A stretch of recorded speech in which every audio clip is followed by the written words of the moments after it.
The morning began with something I'd been quietly looking forward to for a long time, making a home in my kitchen for 2 small rabbits. Then a vintage fair in search of old things with stories to tell, and later bringing the rabbits back with me and gently settling them in. Of course, things I found at the fair have their own place to claim, and before long the old pine dresser must be rearranged to make room for them too. There's time as well for a simple garden quiche, something warm and familiar to bring the day together. And by evening, everything softens into quiet, with vintage magazines, tea dogs, tea rabbits, and the quiet pleasure of being settled in at home. So if you enjoy gentle days, old things and cottage rhythms, do stay with me.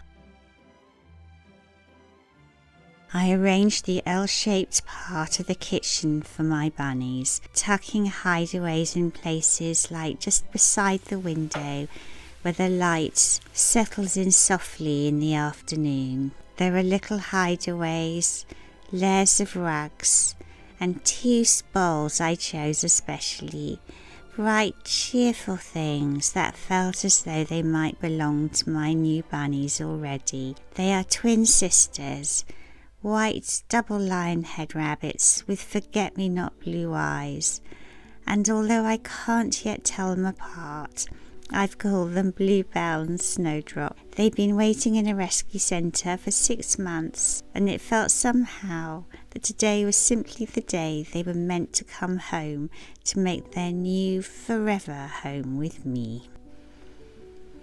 Before collecting them, I stopped at a small vintage fair just for a little while. It was at a local stately home, a few stalls set out under open sky, with things gathered and kept and passed on, and indoors, vintage magazines, antiques and old books. I didn't linger long, but I found a few pieces that felt as though they belonged in my cottage.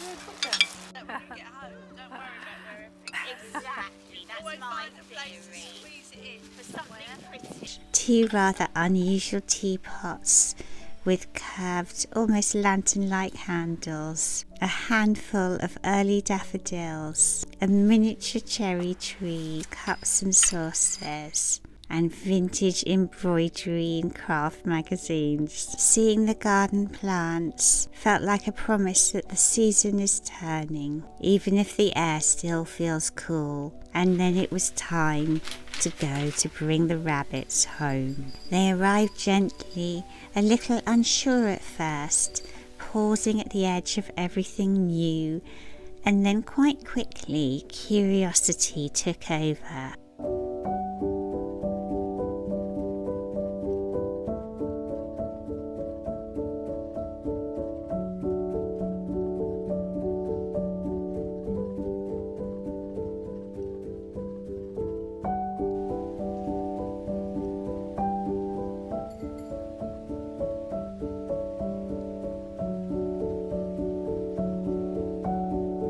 They began to explore in small, careful movements along the rugs, into corners, around the edges of the room. There's a particular gentleness to rabbits, the way they move and the way they pause, as though they're listening to something that you can't quite hear. They found their little dens, a toadstool-shaped one and a wigwam, and their favourite, a raffia one that they can both hide away in and eat at the same time. They were timid, but except where food is concerned, that seems to override everything, and their confidence is growing all the time. But most of all, they're devoted to one another. They had to be rehomed together, and yet they waited months, despite being so gentle and so very pretty.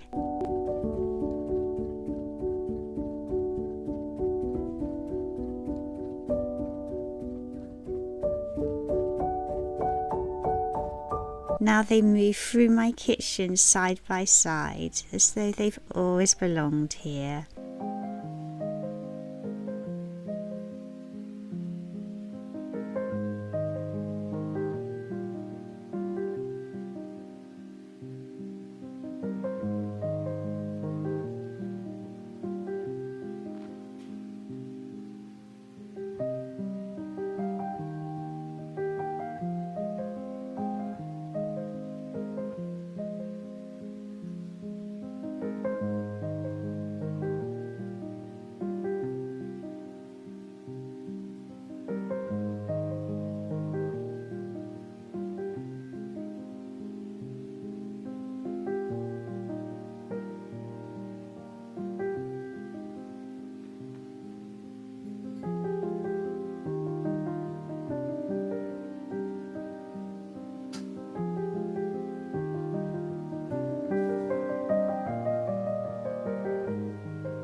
the dogs have settled too, there's a quiet understanding between them.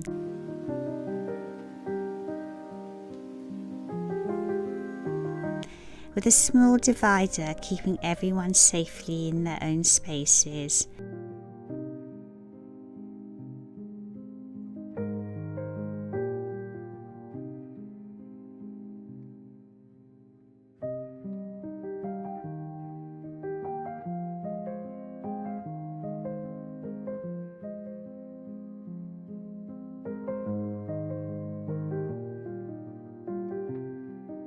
Later in the afternoon, I unpack the things from the vintage fair. The 2 teapots are rather ornate, almost like little lanterns with curled handles and delicate shapes. I didn't find any more rabbit teapots, but I also love to collect ornate and unusually pretty teapots, like the one in my painting in the kitchen, and at £5 each, they felt like small treasures waiting to be brought home.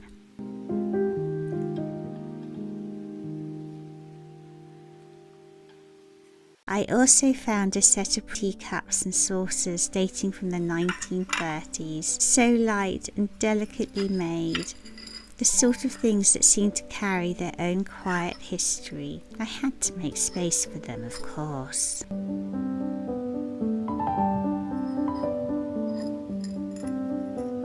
Rearranging the dresser, shifting things gently from one place to another until everything settled, as it always seems to do in the end.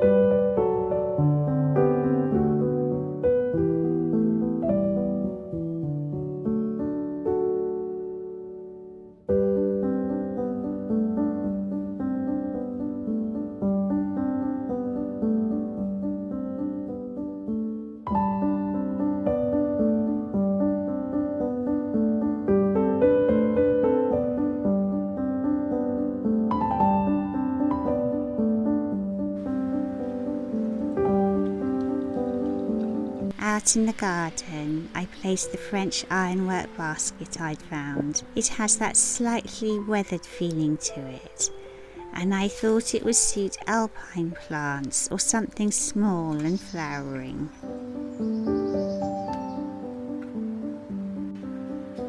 And I bought a miniature cherry tree, a tiny version of the cherry tree in full bloom in my mother's garden, covered in soft pink blossom.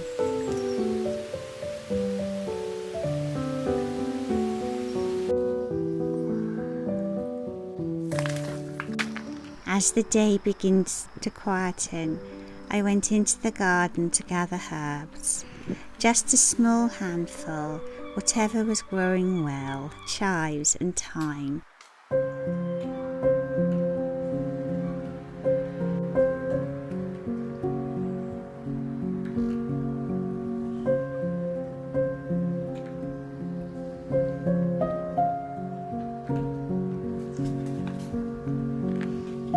Inside, I began to bake a simple quiche with leeks, spinach and those fresh herbs. Nothing elaborate, just something warm and familiar.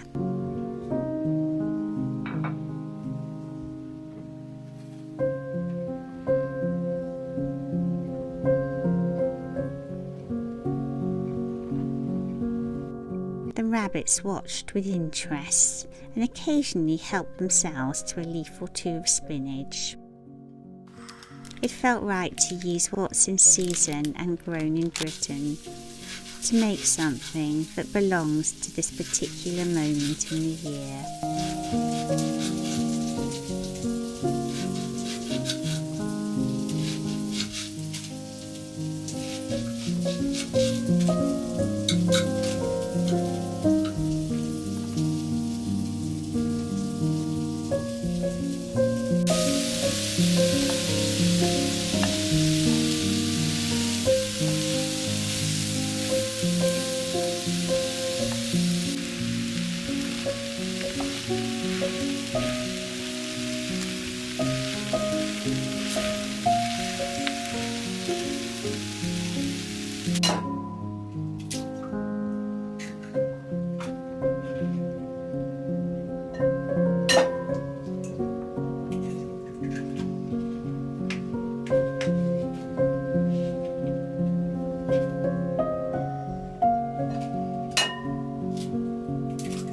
Cooking like this has a gentle rhythm to it, a sense of returning to something steady after a day that has held a little more movement than usual.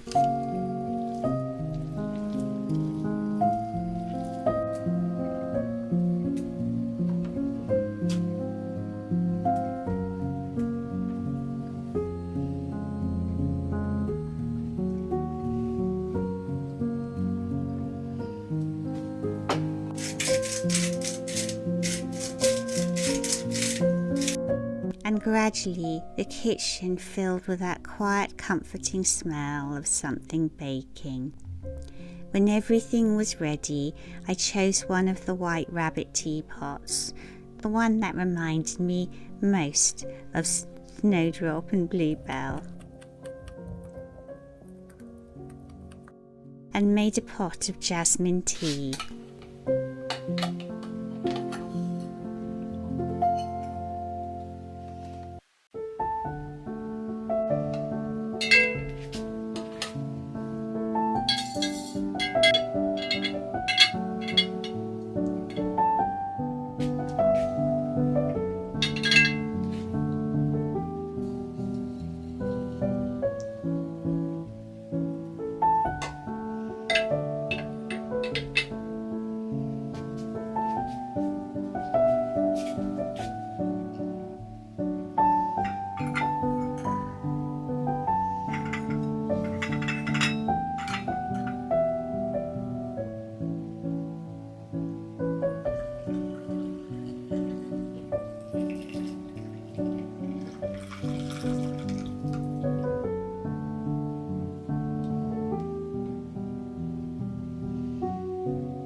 There's something about white rabbits.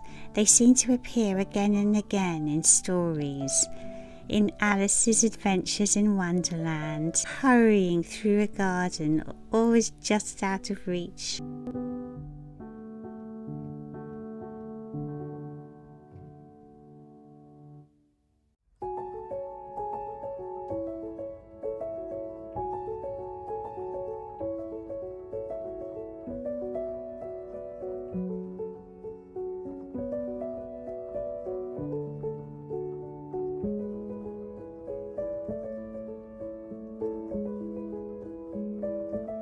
Or in the small, gentle world of Miffy, and in the quiet craft of making things by hand, like the little figure in Luna Lapin, with all her lovely changes of outfits. Perhaps it's something about how whimsical they are, the way they seem to belong quite naturally to both the real world and a more imagined one.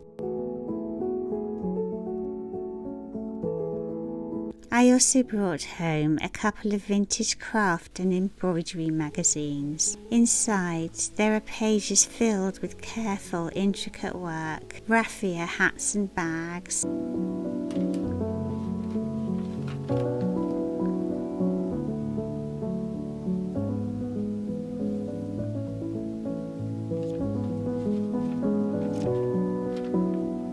Flowers made from seashells, lacquered surfaces,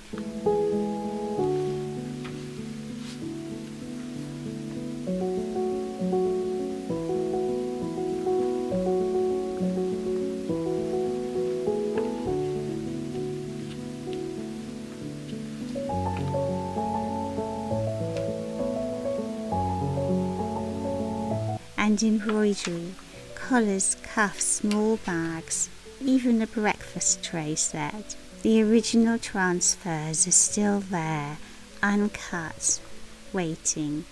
There's something very moving in that. the time and imagination that went into these things, and the way our grandmothers and great-grandmothers made beauty out of whatever they had to hand, not for display necessarily, but for daily life, to make the ordinary feel just a little more considered.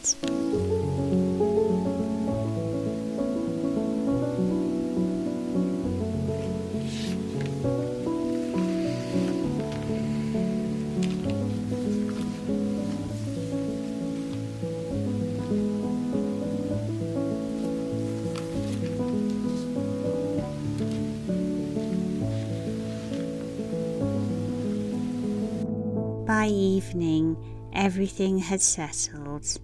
The rabbits had found their place, the dogs lay quietly nearby, and the last of the light rested on the kitchen table. It had been a simple day, but one that seemed to gather small things together, a few old finds, something made by hand, and two small creatures finally at home. And somehow the cottage held a little more than it had that morning. Not so much more in number, but more in feeling, as though piece by piece it was becoming a quiet portrait of the lives unfolding inside it.